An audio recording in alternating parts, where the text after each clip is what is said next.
3. Bab. Rim imperatori Tiberius'un 15. yili Xudodan çölde yaşayotgan Zakariyaning o'g'li Yahyoga vahiy keldi. Shu chaqda Yahudiya o'lkasida Ponti Pilatus vali edi.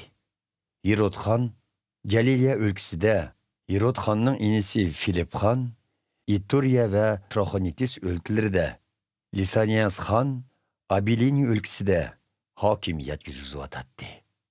Hanandan keyin Qayapa bosh ruhoniylik qilyotdi.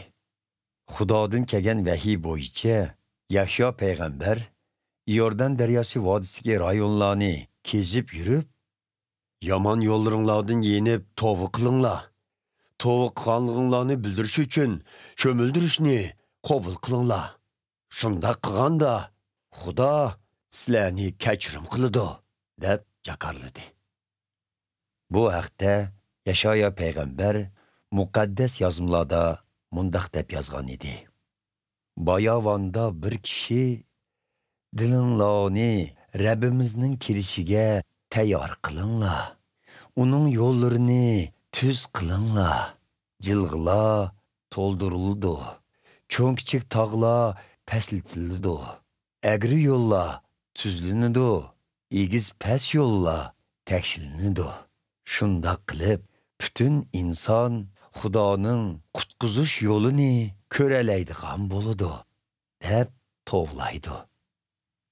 Xaloyiq Yahyo payg'ambarning oldiga cho'mildirishni qabul qilish uchun to'p bo'lib kelishdi.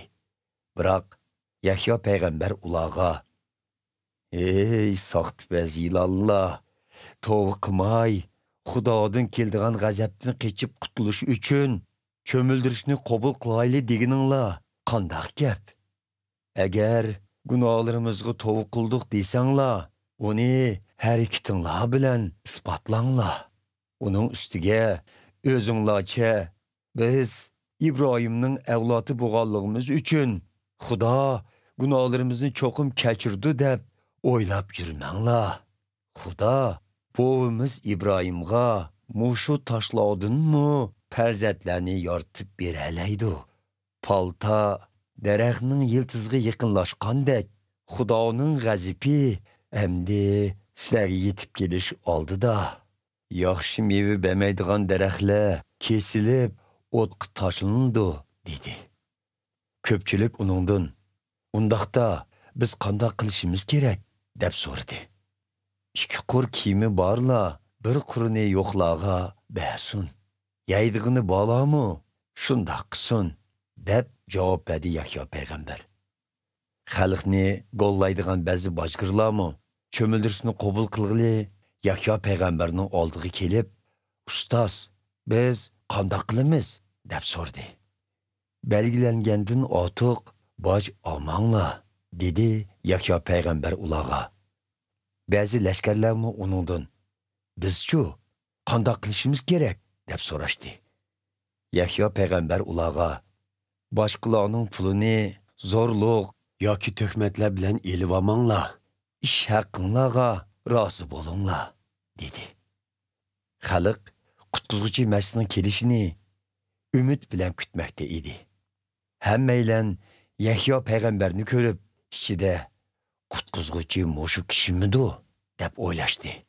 Shuning uchun Yahyo payg'ambar ularga: "Men sizlarni suvga cho'mildiraman, lekin mendan keyin texmu qudratlik biri keladi. Men hatto uning oyog'ining yiplarini yeshishga loyiq emasman. U sizlarni muqaddas ruhga ham o'tqa cho'mildirdi. U qo'lidagi kurak bilan xamondagi sop bug'doyni omborga, sominini o'chmas o'tqa tashlaydigan odamga o'xshash hamma insonni ayirib chiqadi", dedi. Yahyo payg'ambar har xil yo'llar bilan xalqqa nasihat qildi va xushxabar yetkazdi. Uningdan boshqa Yahyo payg'ambar Herodxonni o'gay akasining ayoli Herodiyani tortib olganligi va nurg'ulg'an yomon ishlarni qilganligi uchun aybladi. Natijada Herodxon texmu yomon ishdan birini qildi. Ya'ni Yahyo payg'ambarni zindonga tashladi. Yahyo payg'ambar zindonga tashlanishdan burun nurg'un odam uningdan cho'mildirishni qabul qilgan edi. Shu chaqda Hazreti Aysomu cho'mildirishni qabul qildi. U duo qilayotganda osmon yerildi. Muqaddas ruh kaptar holatida osmondan tushib, uning ustiga qo'ndi. Ondan arshdan Xudoning "Sen mening so'yimlik o'g'lim, men sendan xursandman" degan ovozi anglandi.